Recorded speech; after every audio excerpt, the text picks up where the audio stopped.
नमस्कार साथियों, हमारा इलेक्ट्रीशियन थ्योरी में लेसन चल रहा है पॉलीफेज सिस्टम, जिसकी हम 4 क्लास लगा चुके हैं। आज उसकी 5वीं क्लास रहेगी।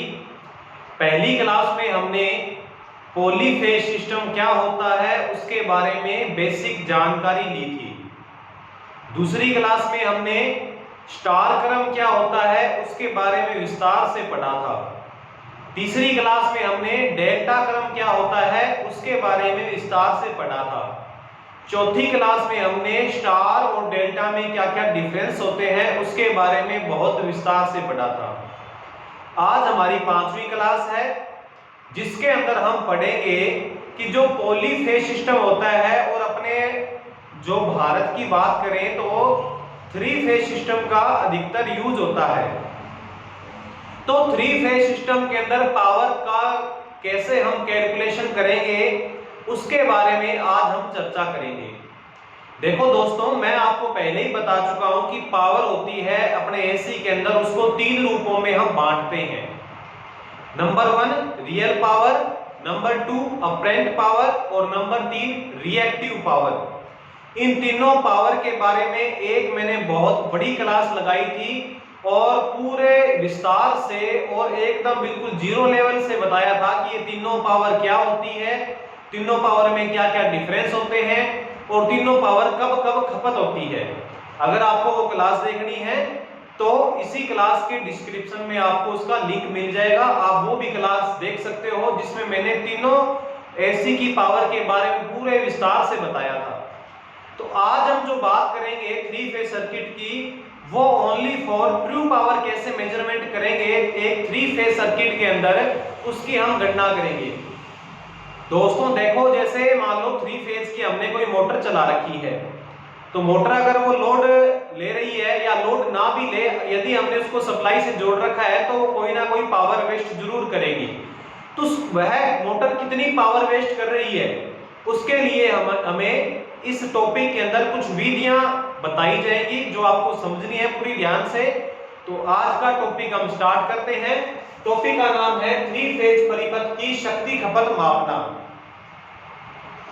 सबसे पहली बात आपको बताऊं तो शक्ति नापने के लिए अपने एक मीटर होता है वाट मीटर, जो कि ट्रू पावर नापता है, रियल पावर नापता है। ट्रू पावर नापने के लिए अपने पास में एक वाट मीटर होता है। वाट मीटर की पूरी चर्चा हम एक लेसन आएगा हमारे इंस्ट्रूमेंट का, इलेक्ट्रिकल मेजरमेंट इंस्ट्रूमेंट का, ईएमआई का, जिसके अंदर हम सारे इंस्ट्रूमेंट पढ़ेंगे जो हमारे इलेक्ट्रिसिटी में यूज आते हैं। लेकिन वाट मीटर की बात करें तो वाट मीटर भी 2-3 प्रकार के होते हैं। डायनमो टाइप होता है, इंडक्शन टाइप होता है, स्टैटिक प्रकार का होता है। डायनमो टाइप एसी और डीसी दोनों की पावर नाप सकता है, इंडक्शन वाला केवल एसी की पावर नाप सकता है। इस प्रकार से ये वाट मीटर है जो कि ट्रू पावर को मेजरमेंट करते हैं। अब ये वाट मीटर लगाकर और कितने वाट मीटर लगाकर हम एक 3 फेज सर्किट की पावर नाप सकते हैं उसके बारे में आज हम पढ़ते हैं।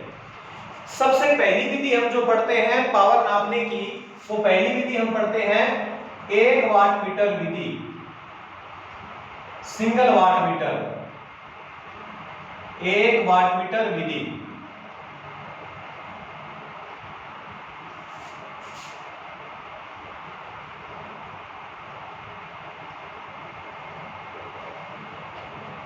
Single watt meter method.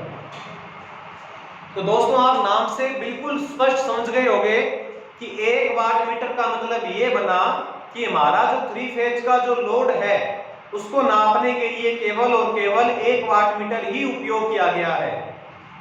जबकि हम जानते हैं कि अगर 3 फेज का सिस्टम है तो उसके अंदर 3 तार होगी 3 फेज की, अगर न्यूट्रल का उपयोग किया गया है तो 4 तार होगी। जबकि इस सिस्टम में क्या किया जाएगा, इस विधि के अंदर केवल एक ही वाट मीटर लगाया जाएगा एक फेज पर।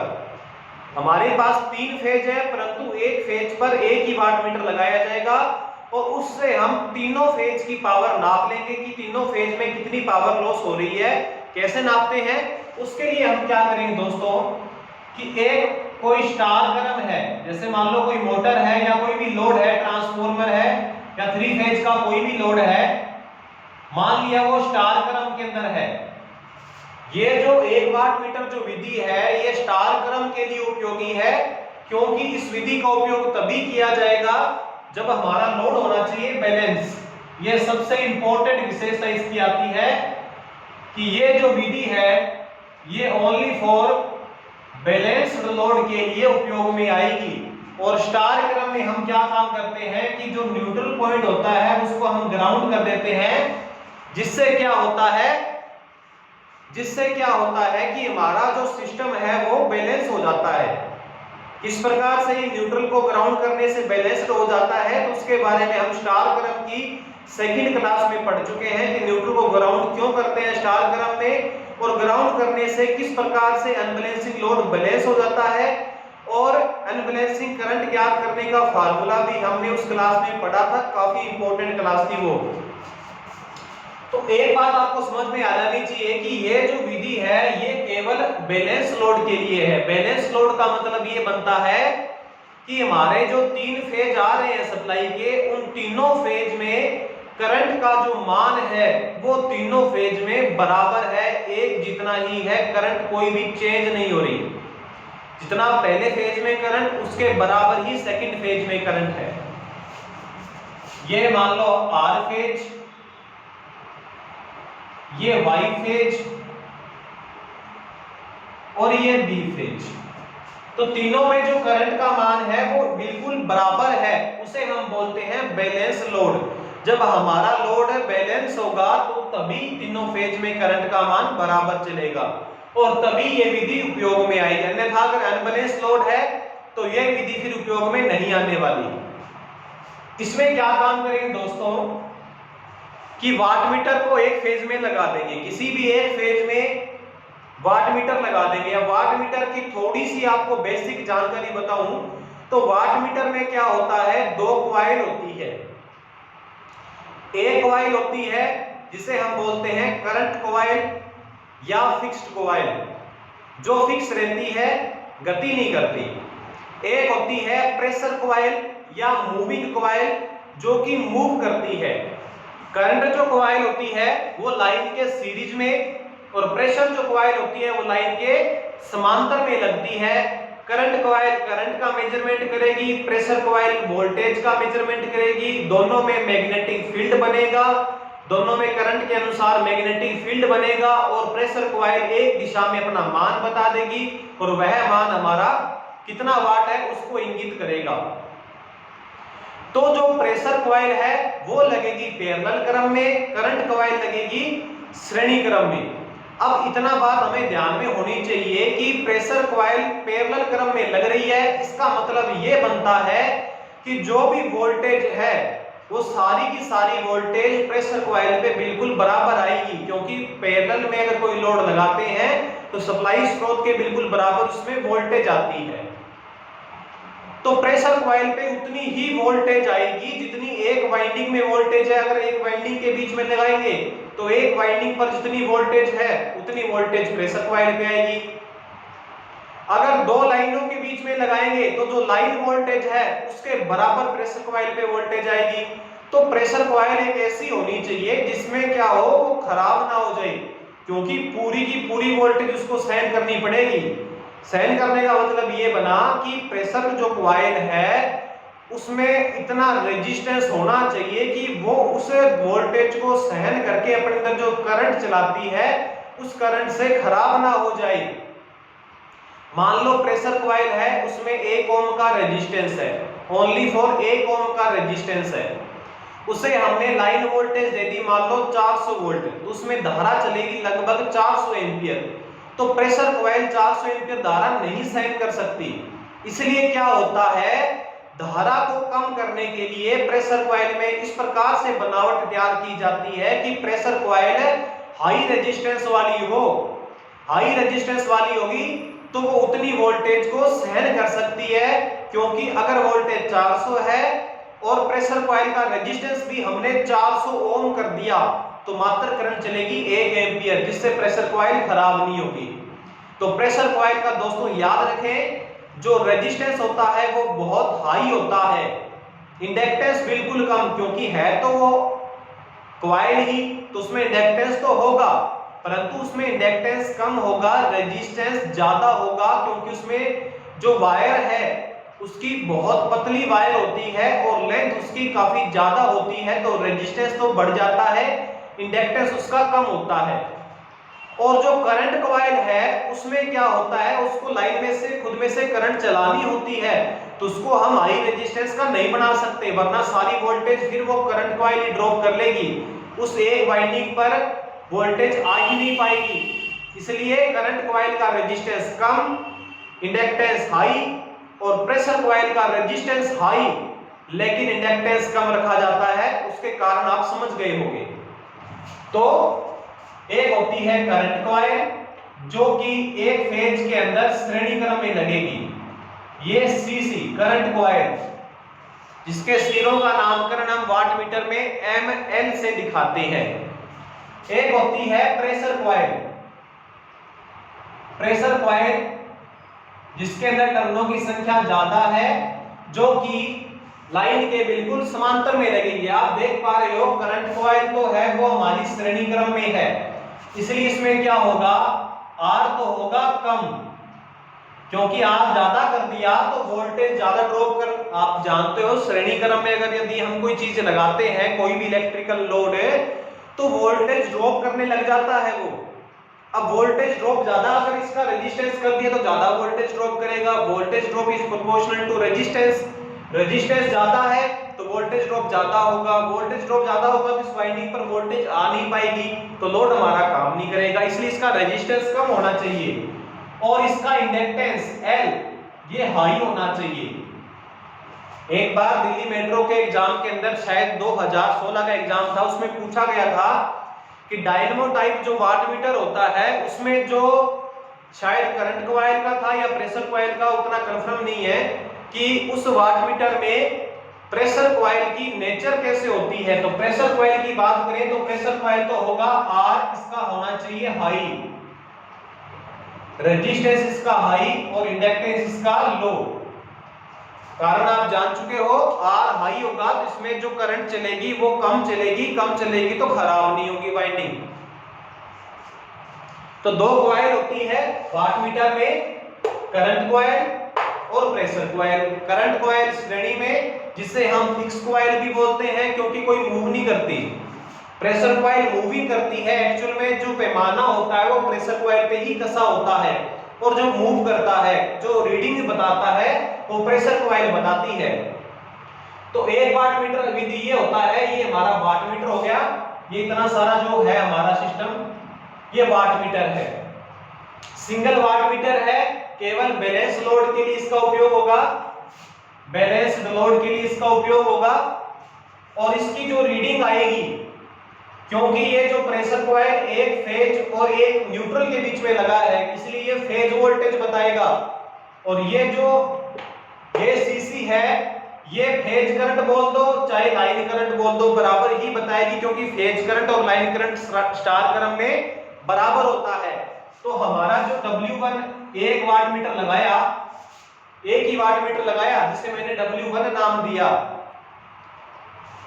तो ये जो वाट मीटर है ये बताएगा हमारी कोई वोल्ट, इसने कोई पावर बताई, मान लो इसने कुछ भी पावर बताई, P पावर बता दी इसने, P पावर बताई इसने, एक वाट मीटर लगाया उसने P पावर बता दी।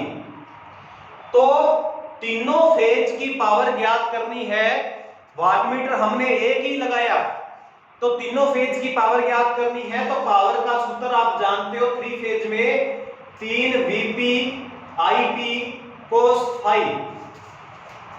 तो फेज वोल्टेज ये प्रेशर कॉइल बताएगी, फेज करंट ये हमारी जो करंट कॉइल है ये बताएगी, पावर फैक्टर है वो पावर फैक्टर मीटर बताता है। तो जो पावर आएगी हमारे पास में, टोटल पावर याद करनी है, ये तो एक वाट मीटर की पावर है, तीनों की याद करनी है तो 3P।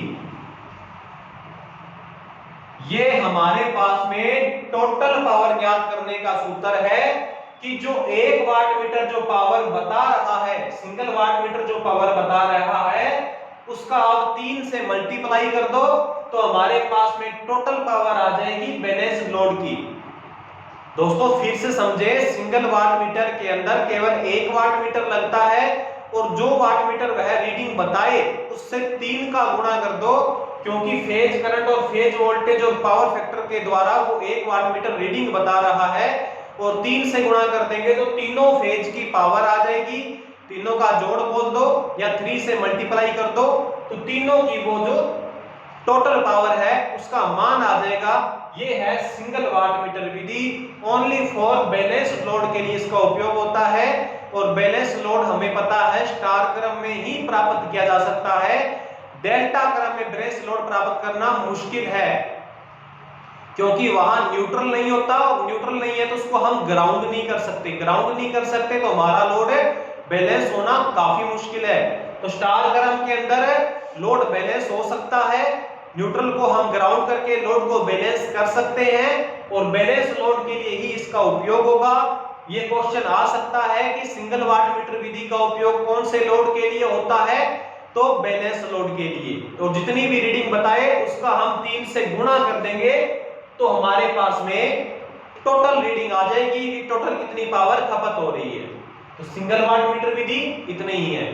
इसके बाद में नेक्स्ट हम पढ़ते हैं 2 वाट मीटर विधि, लेकिन उससे पहले पढ़ लेते हैं हम 3 वाट मीटर मेथड, जो थोड़ा सा एक बार इजी रहेगा। नेक्स्ट हमारी जो पावर नापने की 3 फेज सर्किट के अंदर जो विधि है वो है 3 वाट मीटर विधि, 3 वाट मीटर मेथड। तो दोस्तों आप समझ चुके हो, नाम से स्पष्ट हो चुका है। 3 वाट मीटर मेथड में क्या होगा, 3 फेज जो हमारे जो 3 फेज आ रहे हैं उन तीनों फेज पर एक एक वाट मीटर लग जाएगा और 1 वाट मीटर कितनी रीडिंग बता रहा है, दूसरा तीसरा कितने बता रहे हैं, तीनों का जोड़ कर दें तो तीनों फेज की पावर हमारे पास में टोटल निकल कर आ जाएगी। तीनों का जोड़ कर देंगे तो आप इससे स्पष्ट हो चुके हो कि ये जो 3 वाट मीटर जो विधि है इसका यूज हमें अनबैलेंस लोड के लिए करना चाहिए।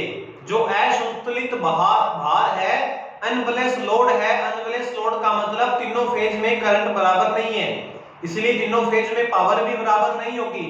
इसलिए तीनों फेज में पावर बराबर नहीं है, इसलिए तीनों फेज में 3 वाट मीटर लगाएं।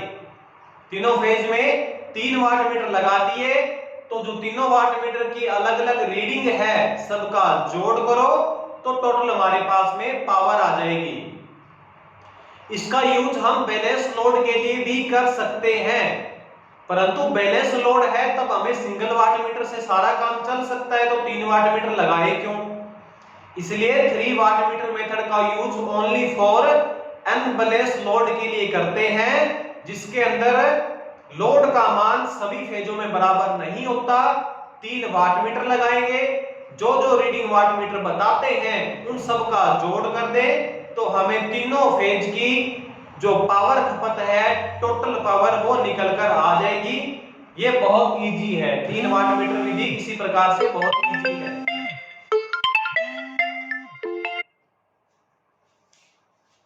नेक्स्ट इसके बाद में हम पढ़ते हैं जो थोड़ा इंपॉर्टेंट है और उसके बारे में थोड़ा सा डीप से भी पढ़ेंगे, क्योंकि ये 2 वाट मीटर आगे हम पढ़ने जा रहे हैं वो थोड़ा सा इंपॉर्टेंट है, थोड़ा सा मुश्किल भी है, उसके बारे में हम पढ़ते हैं। नेक्स्ट हमारा जो टॉपिक है वो है 2 वाट मीटर मेथड।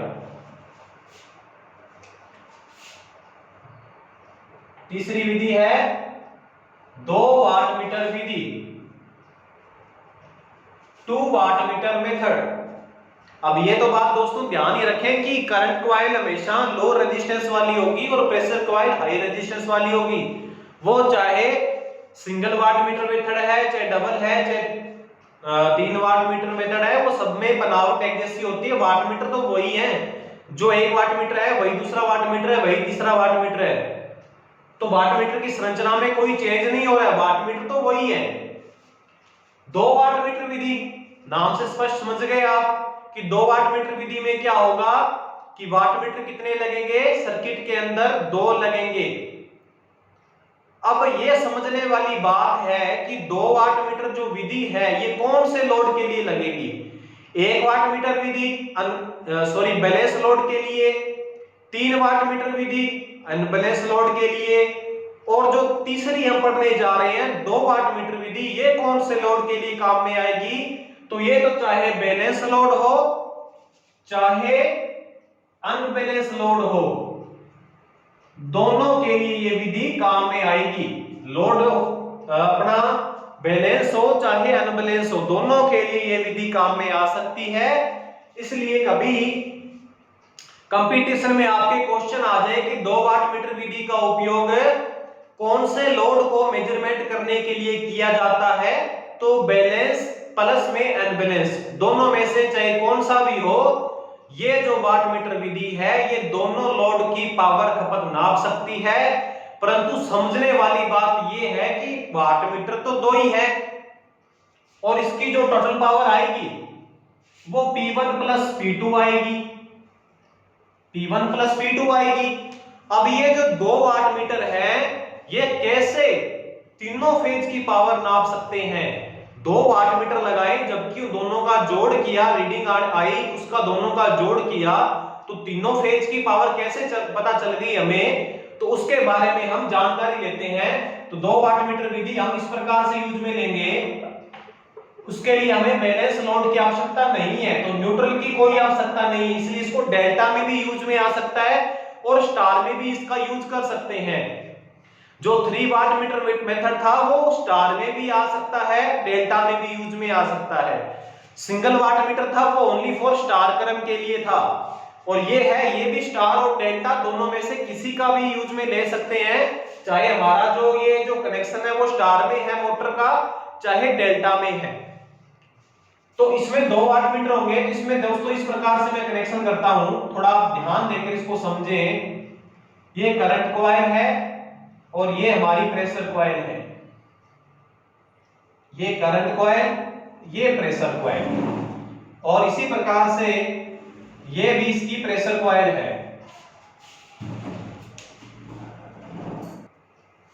तो इस विधि में यदि आप ध्यान से देखेंगे तो प्रेशर कॉइल जो है वो आर फेज और बी फेज दोनों के समांतर में है, यानी प्रेशर कॉइल को लाइन वोल्टेज मिल रही है। अब लाइन वोल्टेज फेज वोल्टेज आपको समझ में आ जानी चाहिए कि लाइन वोल्टेज क्या है और फेज वोल्टेज क्या है। इसी प्रकार जो वाई फेज में हमने वाट मीटर लगाया है उसकी जो प्रेशर कॉइल है उसको भी लाइन वोल्टेज मिल रही है, जिसको हमने बी से कनेक्ट कर रखा है, और 2 वाट मीटर हमने यूज किए हैं तीसरे फेज में, यानी बी फेज में हमने कोई वाट मीटर नहीं लगाया। यदि आप डायग्राम को ध्यान से देखेंगे तो आर फेज में 1 वाट मीटर लगा है, वाई फेज में 1 वाट मीटर लगा है, और बी फेज में कोई वाट मीटर नहीं है, केवल 2 वाट मीटर है, जबकि दोनों की प्रेशर कॉइल बी फेज से जुड़ी हुई है, जो कि एक बहुत महत्वपूर्ण बात है। यानी इस दोनों प्रेशर कॉइल पर लाइन वोल्टेज आएगी, तो लाइन वोल्टेज आएगी इसलिए इसका रेजिस्टेंस काफी ज्यादा हाई होना चाहिए प्रेशर कॉइल का, अन्यथा प्रेशर कॉइल जल जाएगी। अब सबसे पहले हम ये पढ़ते हैं दोस्तों कि ये तो मैंने आपको बता दिया कि ये बैलेंस लोड और अनबैलेंस लोड दोनों की ही पावर को मेजरमेंट कर सकती है ये विधि 2 वाट मीटर मेथड। लेकिन उसमें ध्यान ये रखना है कि दोनों की प्रेशर कॉइल तीसरे फेज से जोड़नी है, न्यूट्रल से नहीं जोड़नी। तीसरे फेज से जोड़ेंगे तभी हमें तीनों फेज की पावर का कैलकुलेशन मिलेगा। अभी किस प्रकार से मिलेगा वो हम थोड़ा देखते हैं। तो नेक्स्ट हम जो पढ़ते हैं वो ये पढ़ रहे हैं, जिसे आप ध्यान देकर समझना।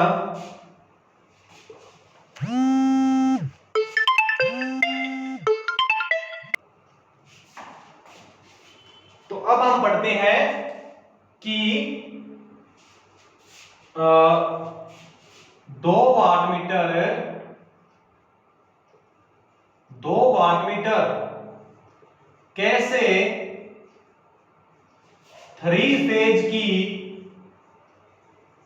कुल पावर को बताएंगे। ये हमारा 2 फेज वाटमीटर के अंदर हमारा टॉपिक है कि हमने वाटमीटर तो 2 ही लगाए हैं, परंतु वो तीनों फेज की पावर का कैलकुलेशन कैसे करके दोनों का जोड़ आएगा, वो तीनों फेज का पावर का कैलकुलेशन कैसे होगा, उसके बारे में हम पढ़ते हैं।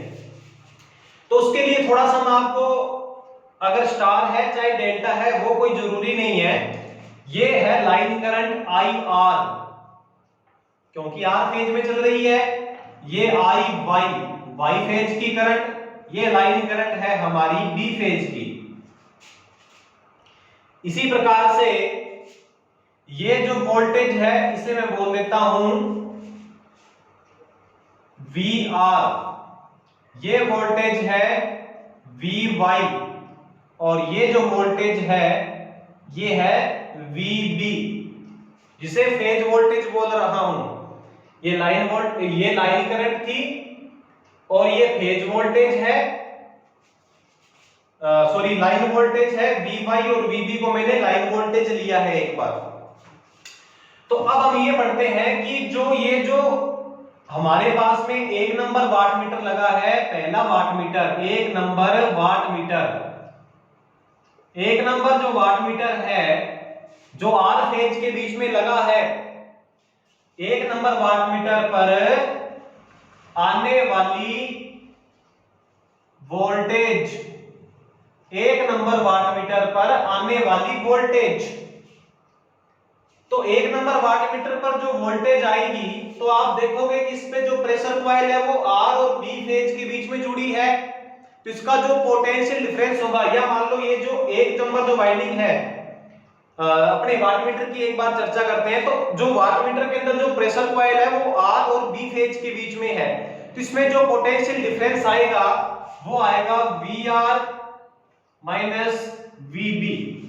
1 नंबर वाटमीटर पर आने वाली voltage V R minus V B, ये सदिश वेक्टर होगा इनका, वी आर सदिश माइनस वी बी, इन दोनों का पोटेंशियल डिफरेंस आएगा वो इस पे आएगा प्रेशर कॉइल पर। इसी प्रकार से 2 नंबर वाटमीटर पर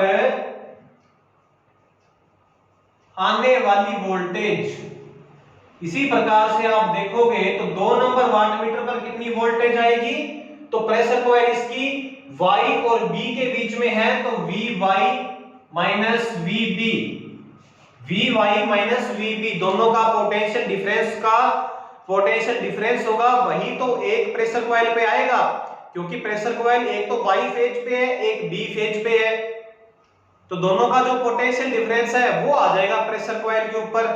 इसको हम सदिश से भी दिखाना चाहिए, लेकिन हम ये आगे जाके मानेंगे कि दोनों का जो दिशा है वो बराबर है फेजों की, और इनका मान भी हम आगे जाके बराबर लेंगे। तो 1 नंबर वाटमीटर पर आने वाली वोल्टेज ये रही, 2 नंबर वाटमीटर पर आने वाली वोल्टेज ये रही। तो 1 नंबर जो वाटमीटर है, 1 नंबर जिसको मैं 1 नंबर यहां लिख देते हैं, 1 नंबर वाटमीटर की, 1 नंबर वाटमीटर की पावर खपत, 1 नंबर वाटमीटर की पावर खपत। तो पावर खपत का आप सभी फार्मूला जानते ही हो, पावर खपत का फार्मूला होता है V गुणा में I, V गुणा में I। तो इसमें करंट चल रही है वाटमीटर में, वो तो चल रही है IR, और वोल्टेज है वो है VR minus VB। 1 number wattmeter की पावर खपत कितनी होगी, V गुणा में I है इसकी IR, और वोल्टेज इसकी ये रही। इसी प्रकार से 2 नंबर वाटमीटर की पावर खपत, तो 2 नंबर वाटमीटर की पावर खपत आएगी, वो 2 नंबर में करंट चल रही है, करंट कॉइल में IY, और इसकी वोल्टेज है VY माइनस VB। तो दोनों आप समझ चुके हो, दोनों वाटमीटर की हमने पावर खपत निकाल ली, ये इसका W1 है और ये W2 है, दोनों की पावर खपत निकाल ली हमने, W1 बराबर ये रहा और W2 बराबर ये रहा। अब इन दोनों समीकरणों का जोड़ करके हम देखते हैं कि क्या ये दोनों वाटमीटर सफिशिएंट है, दोनों वाटमीटर ही मतलब आवश्यक होंगे तीनों फेज की पावर नापने के लिए, क्या इतने बहुत होंगे? तो अभी देखते हैं।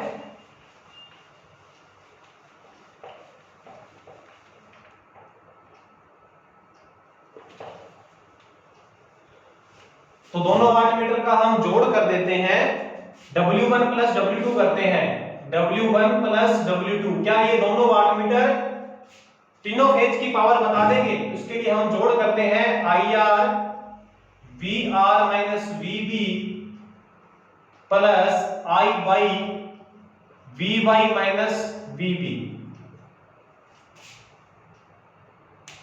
इसके बाद यदि हम ब्रैकेट को आगे हल करें तो आप इस प्रकार से हल कर सकते हो, जो काफी इजी है, सभी इस चीज को जानते हैं।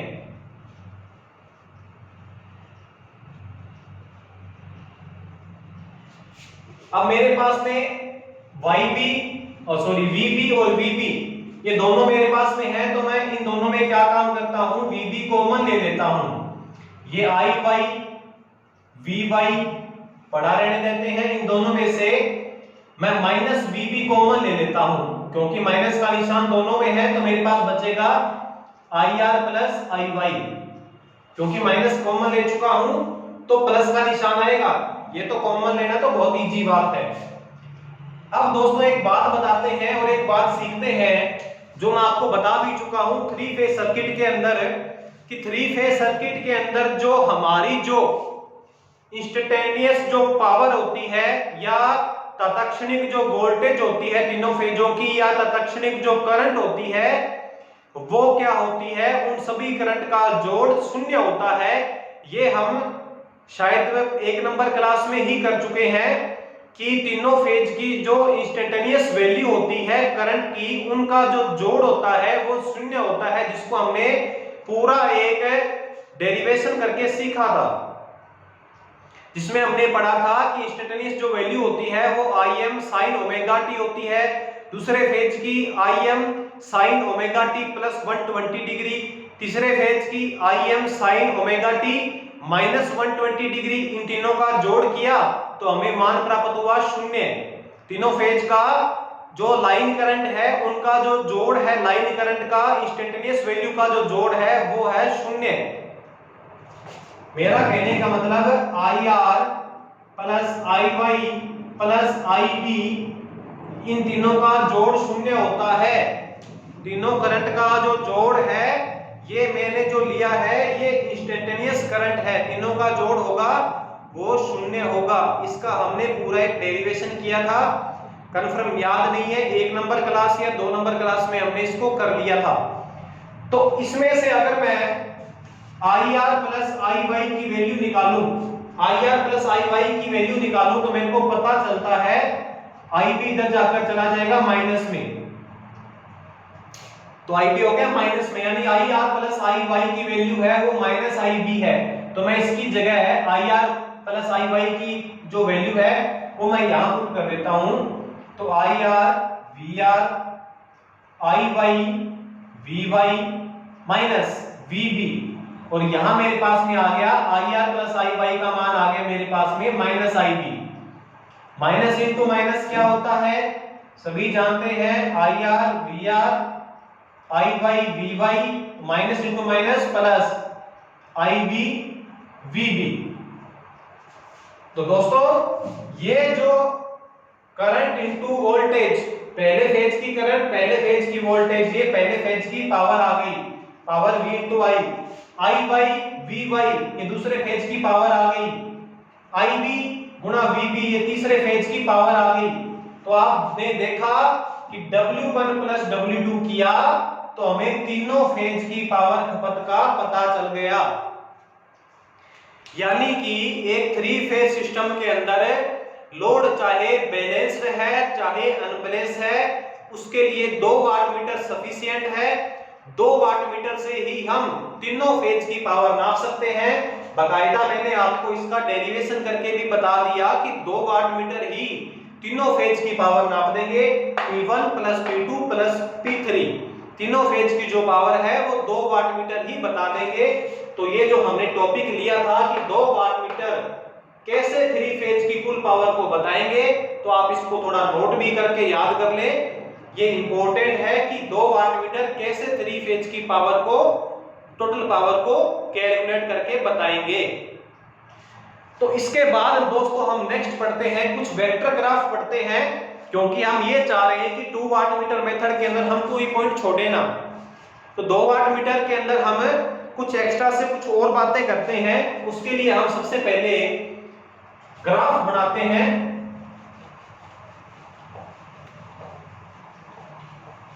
दो वाट मीटर मेथड है, यही अभी चल रहा है, अभी ये खत्म नहीं किया हमने। नेक्स्ट इसके अंदर टॉपिक लेते हैं हम 2 वाट मीटर मेथड के अंदर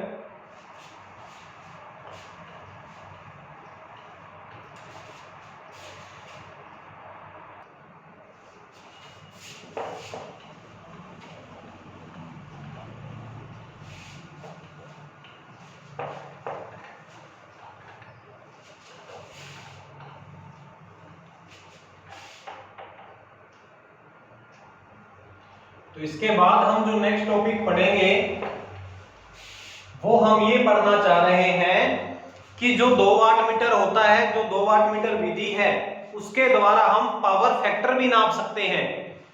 2 वाट मीटर द्वारा आप पावर फैक्टर भी नाप सकते हो। उसके लिए आपको अलग से पावर फैक्टर मीटर लगाने की जरूरत नहीं है।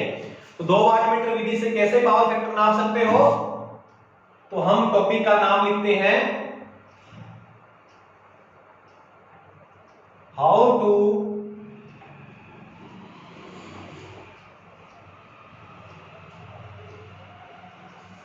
Measurement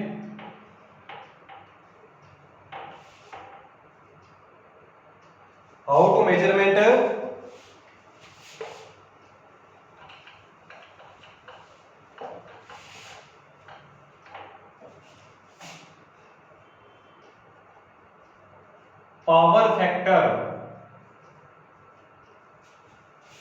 bye 2 watt meter method. एक टॉपिक हमने इसमें 2 वाट मीटर में ये पढ़ लिया कि 2 वाट मीटर कैसे सफिशिएंट है तीनों फेज की पावर नापने के लिए। एक हम ये पढ़ना चाह रहे हैं कि 2 वाट मीटर द्वारा हम पावर फैक्टर कैसे नाप सकते हैं। तो उसके लिए हम क्या काम करते हैं दोस्तों, एक मैं आपको वेक्टर ग्राफ बनाता हूं और आप भी वो याद कर लें। वेक्टर ग्राफ काफी इंपॉर्टेंट है, जो मैं स्टार ग्राफ में भी बना चुका हूं। ये मेरी फेज वोल्टेज है आर की, इससे 120 डिग्री आगे होगी वाई फेज की वोल्टेज और इससे 120 डिग्री आगे होगी बी फेज की वोल्टेज। इनके बीच में जो एंगल है आप समझते हो, 3 फेज के अंदर जो प्रत्येक फेज में जो एंगल होता है वो 120 डिग्री का एंगल होता है। ये हम पहली क्लास में ही पढ़ चुके हैं। 2 फेज में 90 डिग्री का, सिंगल फेज तो कभी पैदा होता नहीं, उसके लिए 2 फेज आपको बनाने पड़ते हैं, तो उसमें भी 90 डिग्री का एंगल रखा जाता है। 4 फेज का होगा तो उसमें फिर इसी प्रकार से ही 360 में 4 का भाग लगा के 90 डिग्री का एंगल रखना पड़ेगा। तो आर फेज, वाई फेज और बी फेज में 120 डिग्री का कोण है और इस प्रकार से ये मैंने आपको एक ग्राफ बनाया था।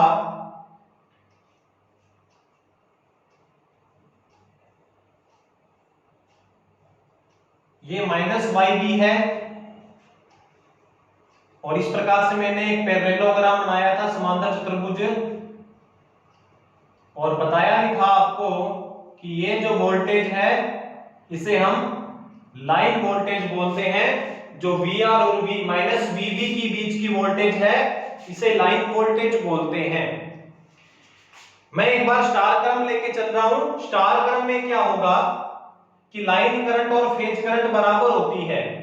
तो ये मेरी फेज वोल्टेज है और मैं लोड मानता हूं, माना मैंने लोड है वो है इंडक्टिव लोड। 3 फेज से मैंने कोई इंडक्टिव लोड जोड़ रखा है, 3 फेज से कोई मोटरें चला रहे हैं या 3 फेज से कोई ट्रांसफार्मर को चलाया जा रहा है या 3 फेज से कोई और सिस्टम को चलाया जा रहा है जिसमें कॉइलें लगी है।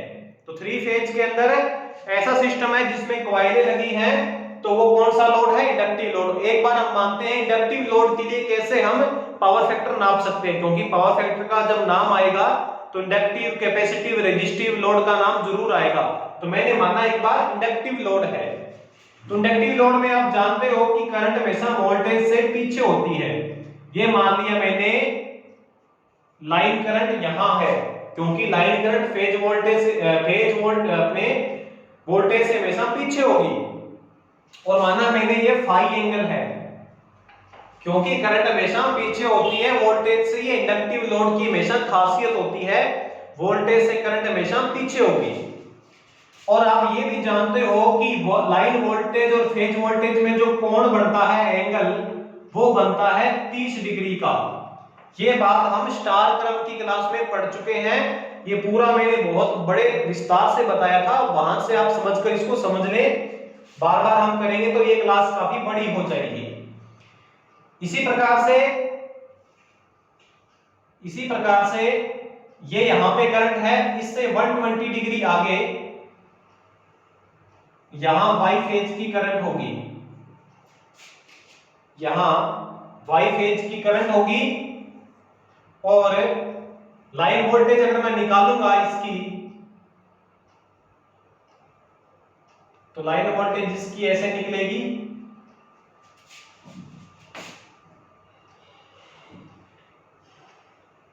ये आएगी मेरे पास में line voltage.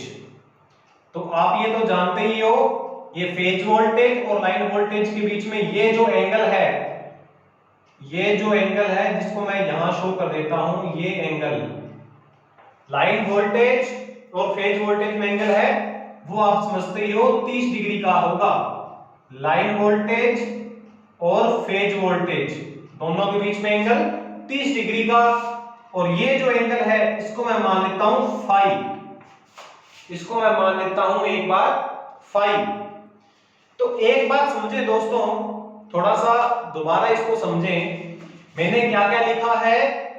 Phase voltage VR, phase voltage VY, phase voltage B की VB, तीनों के बीच में 120 डिग्री का एंगल होता है। इसी प्रकार से बाद में मैंने लाइन वोल्टेज का एक वेक्टर ग्राफ बनाया, जो मैं स्टार क्रम में बता चुका हूं, और वहां से आप इसको पूरे को मैं पूरा ये कॉन्सेप्ट क्लियर कर चुका हूं, तो वहां से आप इसको देखकर याद कर लें। और ये भी बताया था हमने कि लाइन वोल्टेज और फेज वोल्टेज में 30 डिग्री का कोण बनता है, जो काफी इंपॉर्टेंट एक टॉपिक है।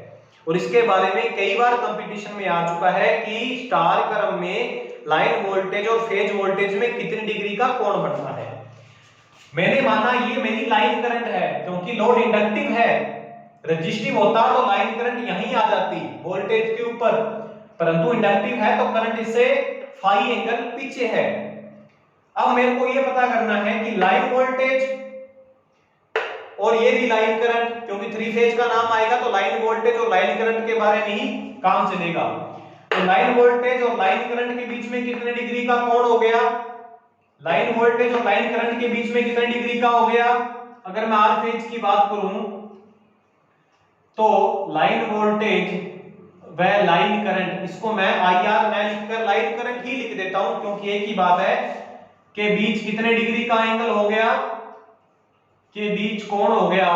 देखो दोस्तों 30 डिग्री का ये रहा, फाई ये रहा, तो कोण हो चुका है 30 plus phi, 30 degree plus phi, ये हो चुका है लाइन वोल्टेज पहले फेज की और पहले फेज की करंट के बीच में एंगल।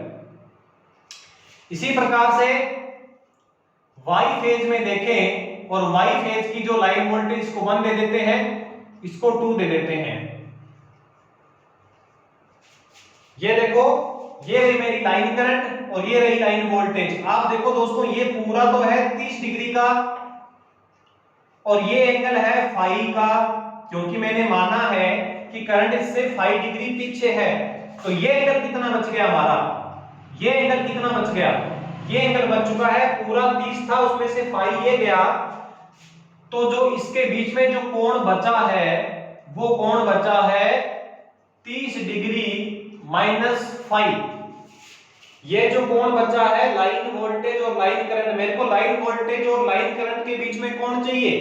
आर फेज में निकाला तो 30 प्लस फाई, वाई फेज में निकाला तो लाइन वोल्टेज की जो वाई फेज की लाइन वोल्टेज है उसमें और लाइन करंट में जो एंगल है वो पूरा 30 था, उसमें से फाई ये गया तो 30 माइनस फाई, तो मैंने आर फेज और वाई फेज दोनों के बीच में लाइन वोल्टेज और लाइन करंट के बीच में कोण निकाल लिया। अब दोस्तों एक बात देखते हैं हम, एक बात यदि देखें कि आर फेज की या टोटल की बात करें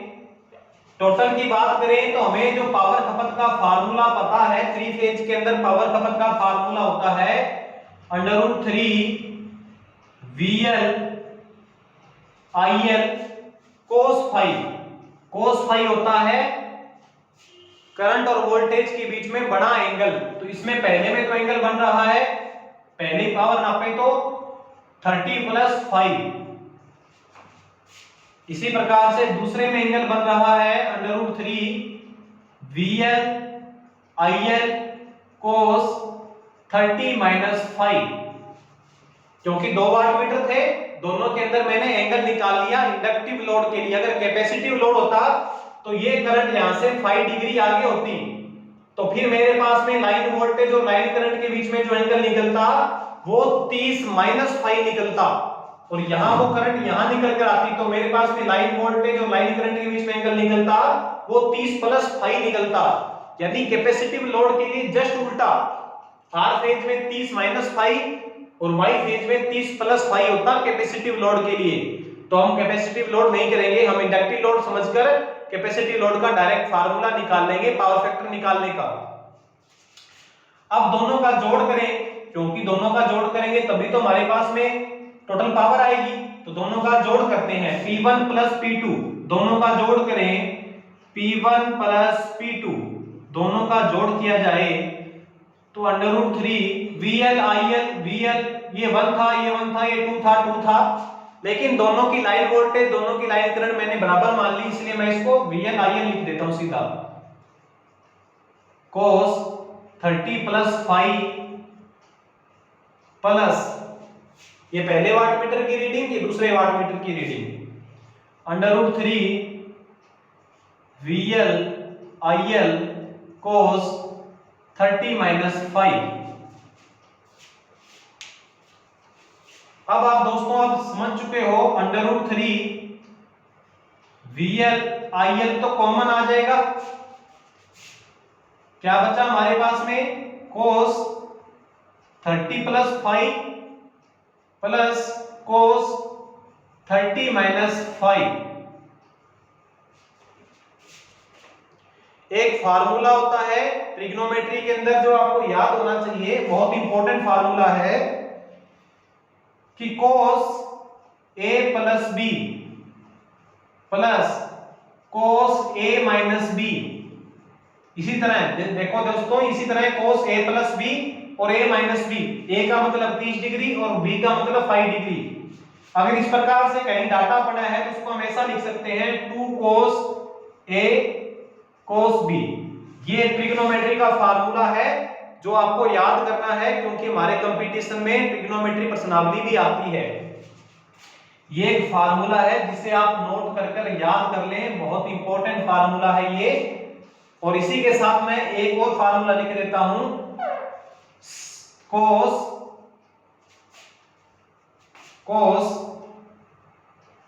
A + B minus cos A - B, तो इसका फार्मूला होता है 2 sin A sin B। ये दोनों फार्मूले आप नोट कर लें जो कि ट्रिग्नोमेट्री में काफी इंपॉर्टेंस रखते हैं। देखो दोस्तों, शुरू से एक बार फिर से मैं आपको थोड़ा बताना चाह रहा हूं कि हम एक्चुअल में क्या सीख रहे हैं। हम ये सीख रहे हैं कि 2 वाटमीटर जो विधि है, पहला तो हमने ये देखा कि वो विधि तीनों फेज की कैसे पावर नाप रही है। दूसरा हम ये देख रहे हैं कि ये जो 2 वाटमीटर विधि है इससे पावर फैक्टर कैसे कैलकुलेट कर सकते हैं, उसके लिए एक फार्मूला होता है, उस फार्मूले का डेरिवेशन सीख रहे हैं। तो मैं आपको बिल्कुल जीरो से बता रहा हूं, बिल्कुल स्टार्टिंग से बता रहा हूं कि 2 वाटमीटर विधि द्वारा पावर फैक्टर को कैसे नापा जाता है। इंडक्टिव लोड लिया आपने, ये सारा ग्राफ मैं स्टार क्रम में समझा चुका हूं, थोड़ा मैंने यहां भी बताया। ये जो कोण बना लाइन वोल्टेज और लाइन करंट के बीच में 30 + 5, वाई फेज में जो मैंने वाटमीटर लगाया था उसका जो एंगल बना वो 30 - 5 बना। पावर नापनी है तो फार्मूला लिखा मैंने, दोनों का मैंने जोड़ किया, जोड़ करने पर मेरे को इतना प्राप्त हुआ। उसके बाद मैंने ट्रिग्नोमेट्री का एक फार्मूला लगाया और इसको एक बार मैं थोड़ा सा डिलीट कर देता हूं ताकि मैं आगे इसकी गणना करें हम। तो मैं cos a + b + cos a - b 2 cos a cos b, इसको मैं थोड़ा सा हल करता हूं। √3 VL IL cos a + b cos a - b, तो 2 इसको हम लिख सकते हैं 2 cos a का मतलब 30 cos b, ये हमारा इतने सारे का ये निष्कर्ष निकल के आया इस फार्मूले से। तो √3 VL IL 2 cos 30 डिग्री का मान हमें पता है √3/2, cos 30 डिग्री का मान होता है √3/2 इंटू cos 5। 2 से 2 कैंसिल हो गया, 2 से 2 हमारा कैंसिल हो गया और √3 का √3 से गुणा किया तो 3 आया। तो 3 VL IL cos 5, 3 VL IL cos 5, ये हमारे पास में निष्कर्ष निकल कर आता है दोनों का जोड़ करने पर। 3 VL IL cos 5 दोनों का जोड़ करने पर ये निष्कर्ष निकल कर आता है। अगर दोनों का घटाव किया जाए, ये दोस्तों आप इस प्रकार से इसको अपनी नोटबुक में नोट कर लें। अगर इनका घटाव किया जाए जोड़ करने पे तो प्राप्त हुआ ये P1 + P2 जोड़ करने पर प्राप्त हो गया ये 3 VL IL cos 5, दोनों का जोड़ करने पर ये प्राप्त हो गया। सॉरी दोस्तों, यहाँ पे √3 हम नहीं लगाएंगे क्योंकि एक फेज की पावर नापेंगे तो इस प्रकार से ये √3 नहीं लगेगा। तीनों फेज की पावर नापते हैं तो √3 लगता है, तो 3 आएगा यहाँ पे। सॉरी यहाँ पे ये नहीं आएगा, ये नहीं आएगा, ये नहीं आएगा, ये नहीं आएगा, तो यहाँ पे √3 आएगा। तो दिन दोनों का जोड़ किया तो ये हमारे पास में निकल कर आंसर ये आता है। दोनों का घटाव करते हैं तो क्या निकल कर आएगा, P1 - P2 करें तो यहाँ माइनस का निशान हो जाएगा, यहाँ माइनस का निशान हो जाएगा। पहले जोड़ किया अब घटाव करते हैं, तो ये जो घटाव करने पे घटाव का सूत्र होता है 2 sin a sin b, तो घटाव के लिए मेरे पास में क्या निकल कर आएगा 2 sin a sin b, तो 2 sin a sin b।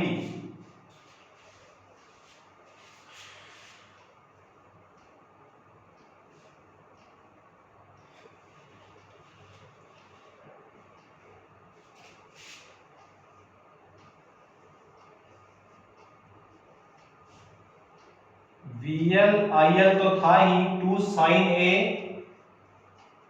sin B, दोनों का घटाव किया तो ये उत्तर मेरे पास में आया। VL IL इंटू 2 sin 30 का मान होता है 1/2 और sin 5, 2 से 2 कैंसिल हो गया तो घटाव करने पे क्या प्राप्त हुआ, P1 - P2 करने से क्या प्राप्त हुआ, यहां लिख देता हूं डायरेक्ट VL IL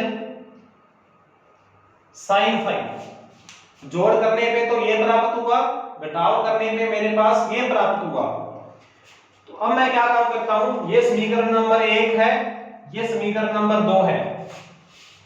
देखो दोस्तों, कुछ नहीं किया हमने, दोनों फेज की पावर नापी है, दोनों का एक बार जोड़ किया है, एक बार घटाव किया है। ट्रिग्नोमेट्री का फार्मूला लगाया है, cos a + b + cos a - b तो होता है 2 cos a cos b, cos a + b - cos a - b 2 sin a sin b। उस फार्मूला से हमने P1 + P2 निकाला, P1 - P2 निकाला।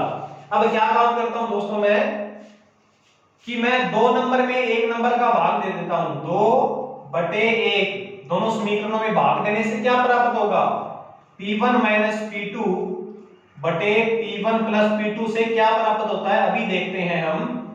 तो P1 माइनस P2 तो है VL IL sin phi. P1 plus P2 है √3 VL IL cos फाइ।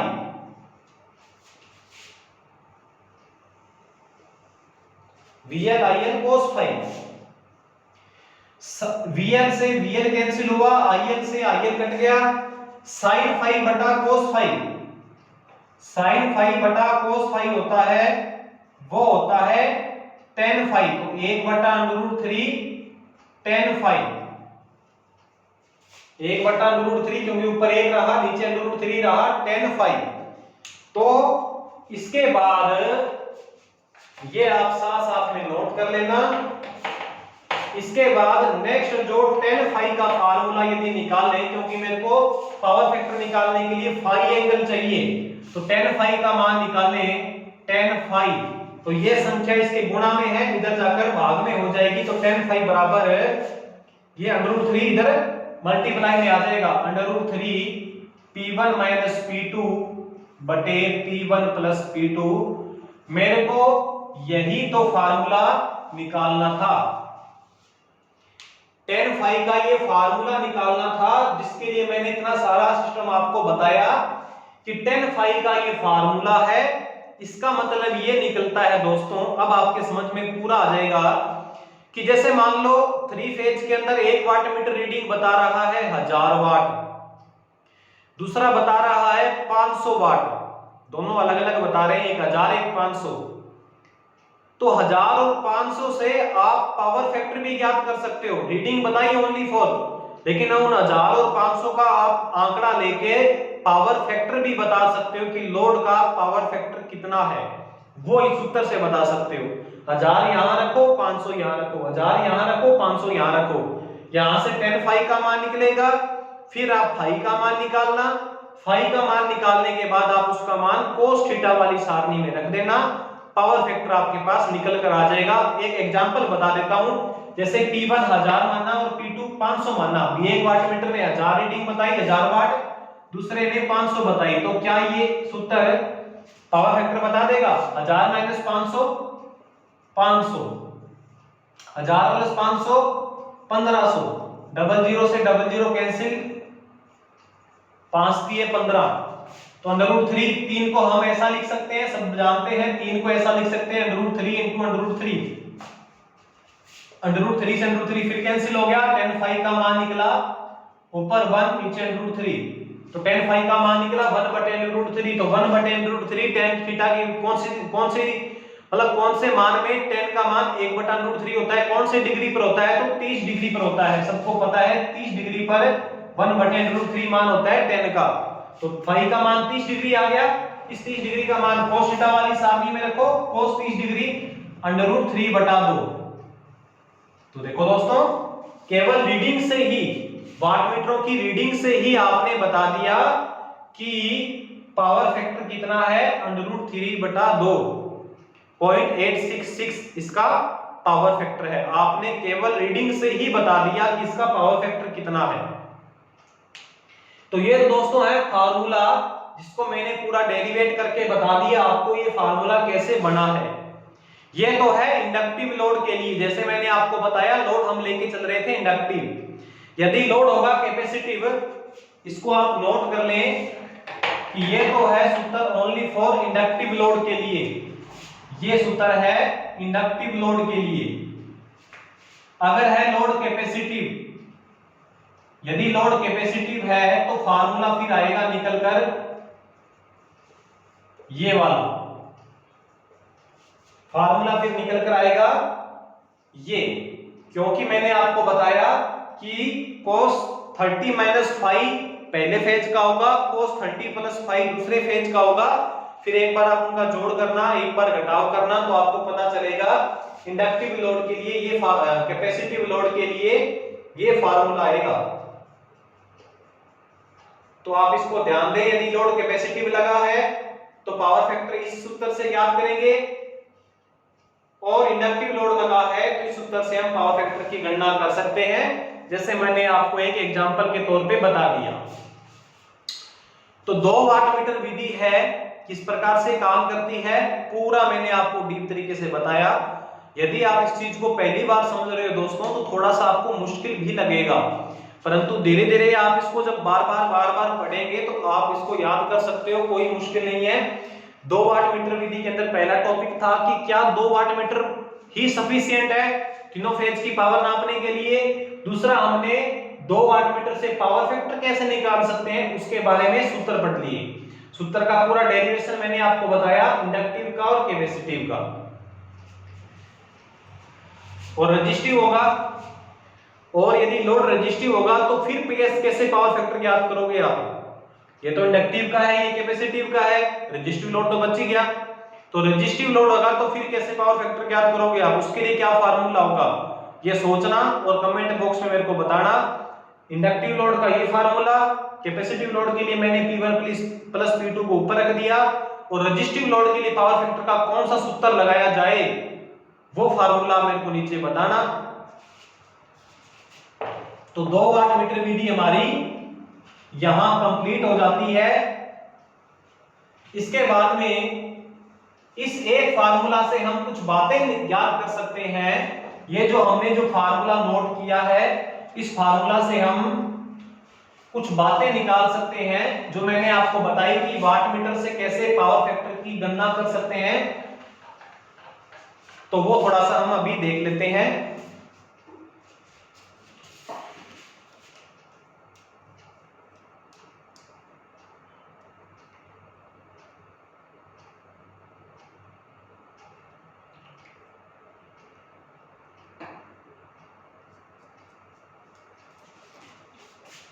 सूत्र हमने लिखा जिसको डेरिवेट भी कर लिया, tan phi √3 P1 minus P2 बटे P1 प्लस P2। कई बार W1 W2 लिखा होता है तो वो एक ही बात है। पावर के लिए P सिंबल भी होता है और W भी होता है। W माने वाट, तो वाट के लिए वो W का मान W भी बता देता है। तो एक बार मैं कुछ कंडीशन लेता हूं कि यदि मेरे पास में P1 और P2 बराबर आ जाए, दोनों वाट मीटर की रीडिंग यदि बराबर आ जाए, ऐसा कुछ हो गया कि दोनों वाट मीटर की रीडिंग बराबर आ गई, तो उस समय पावर फैक्टर कितना होगा। तो उस समय यदि P1 और P2 बराबर है तो पावर फैक्टर कितना होगा, cos phi कितना होगा। सबसे पहले देखते हैं phi कितना होगा, एंगल कितना आएगा, और फिर देखते हैं हम cos phi कितना आएगा। यदि P1 और P2 बराबर है तो एंगल कितना निकल कर आएगा, तो P1 माइनस P2 प्लस बटे P1 प्लस P2। दोनों का मान बराबर है, कुछ भी मान रखे देखो आप, tan phi का मान 0 आएगा। कुछ भी मान रखो, दोनों का मान बराबर रखोगे तो tan phi का मान कितना आएगा 0, और tan 0 का मान यानी tan का मान 0 कितने डिग्री पर होता है, तो 0 डिग्री पर होता है। tan का मान 0 कितने डिग्री पर होता है, तो 0 डिग्री पर होता है। तो डिग्री हमारे पास फाई एंगल कितना आ गया 0 डिग्री, और cos 0 डिग्री का मान 1। तो आप ये समझ लें कि दोनों वाट मीटर यदि बराबर रीडिंग दे रहे हैं, W1 भी उतनी रीडिंग बता रहा है जितनी W2 बता रहा है, तो आपके पास ये कंपटीशन में क्वेश्चन आ सकता है कि उस समय एंगल कितने डिग्री का है, या पावर फैक्टर कितना है, या फिर लोड कौन सा है। तो एक जो पावर फैक्टर होता है आप जानते हो, एक पावर फैक्टर कौन से लोड का होता है, रेजिस्टिव लोड का। इसका मतलब हमने जो लोड लगाया है वो रेजिस्टिव लोड लगाया है। रेजिस्टिव लोड कौन सा होता है ये इसी थ्योरी में हम सारा कुछ पढ़ चुके हैं।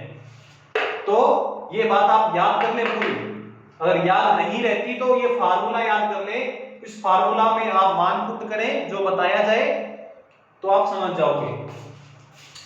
दूसरा कि P1 या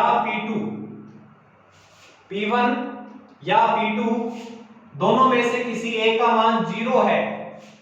एक का तो कुछ मान है परंतु दूसरे का मान 0 है। एक तो कुछ मान बता रहा है जबकि दूसरा मान जो बता रहा है वो 0 बता रहा है।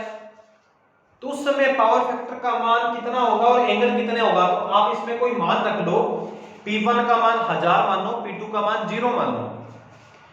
तो आप देखोगे कि 10 का मान 10 फाई का मान आएगा √3 आएगा।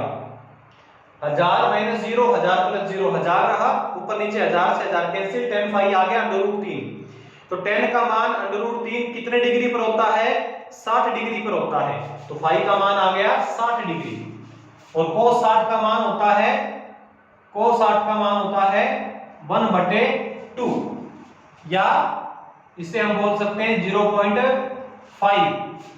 तो P1 या P2 में से कोई एक 0 है तो उस समय पावर फैक्टर 0.5 होगा।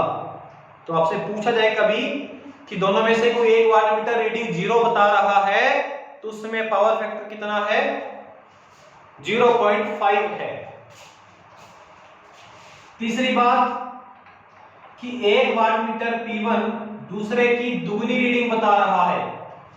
एक वाटमीटर दूसरे की दुगनी बता रहा है। ये 1000 है, ये 500 है, तो दुगनी बता रहा है। दुगने का एक सवाल अपने कर भी लिया 1000 और 500 मानकर, तो उसमें पावर फैक्टर निकल कर आया था, एंगल निकल कर आया था 30 डिग्री और पावर फैक्टर निकल कर आया था √3/2। तो याद कर लें, P1 का मान, किसी भी एक वाटमीटर का मान दूसरे से दुगना हो तो पावर फैक्टर होता है √3/2। चौथी बात, यदि पावर फैक्टर का एंगल का मान है या पावर फैक्टर का मान 0 से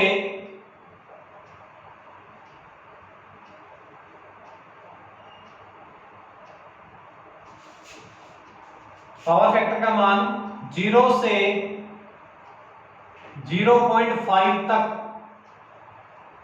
यानी इसके बीच बीच में कुछ मान बता रहा है, ना तो वो 0 है ना वो 0.5 है, दोनों के बीच में कुछ मान आ रहा है पावर फैक्टर का, तो उस समय वाटमीटर में क्या कंडीशन होगी? या उल्टा लेके चले कि वाटमीटर में कुछ ऐसा हो रहा है कि एक वाटमीटर है, या सीधा लिख देता हूं P1, ये मैंने यहां कोमा दिखाया है, P1 P2 से उल्टा विक्षेप दे रहा है।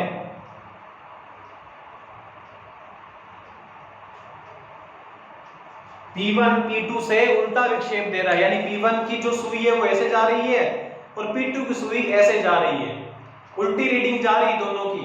तो उस समय क्या करना चाहिए? तो उसमें हमें करना ये चाहिए कि कोई दोनों में से कोई एक वाटमीटर की या तो करंट कॉइल के सिरे चेंज कर दे या प्रेशर कॉइल के सिरे चेंज कर दें। हम सामान्यतः हमें प्रेशर कॉइल के सिरे चेंज कर देने चाहिए, करंट कॉइल के चेंज कर देंगे तो भी काम चल जाएगा, फिर दोनों की रीडिंग एक दिशा में आने लग जाएगी।